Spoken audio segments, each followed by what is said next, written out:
Boop. Happy Tuesday. Today is Tuesday, August 23rd, 2022. Today's daily Bible readings come to us from Psalm 10, Jeremiah 7, 16 through 26, Revelation 3, 7 through 13.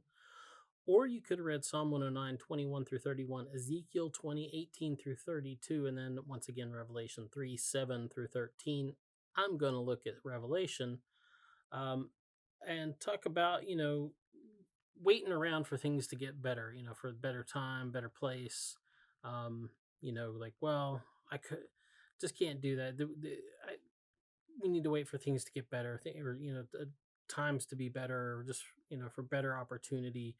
We can't do that thing that we know we're supposed to do right now. It's just not good. Things just aren't right. It'll be bad for us,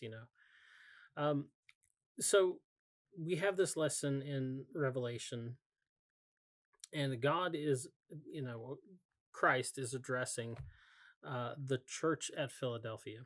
And he says, I'm going to bless you. And it's not because they're large or, because they're super wealthy or because they're super powerful, but it's precisely because they're not.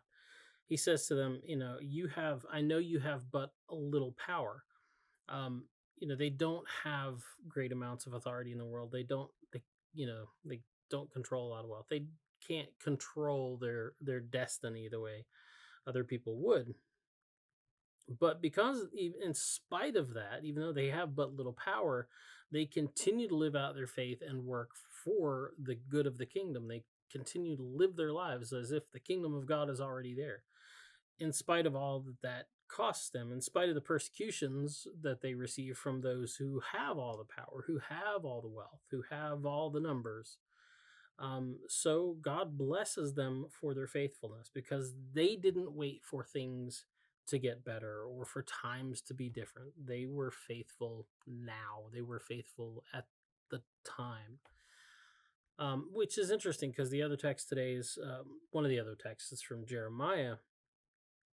And it's a litany against the people of Israel for having all the options, right? And not only did they benefit, like their ancestors see the things in the wilderness and all the great things God did, but God then sent, other people, the prophets and the priests, to guide them and instruct them, and they still wouldn't do. What were they waiting for? And in fact, they just did worse. So, we can all wait for times to be better or things to be different before we move and do what we know it is that God's calling us to do. But God won't bless you for that. Anyway, that's the DBR for today. Get out, enjoy the day, and we'll talk to you later. Boop.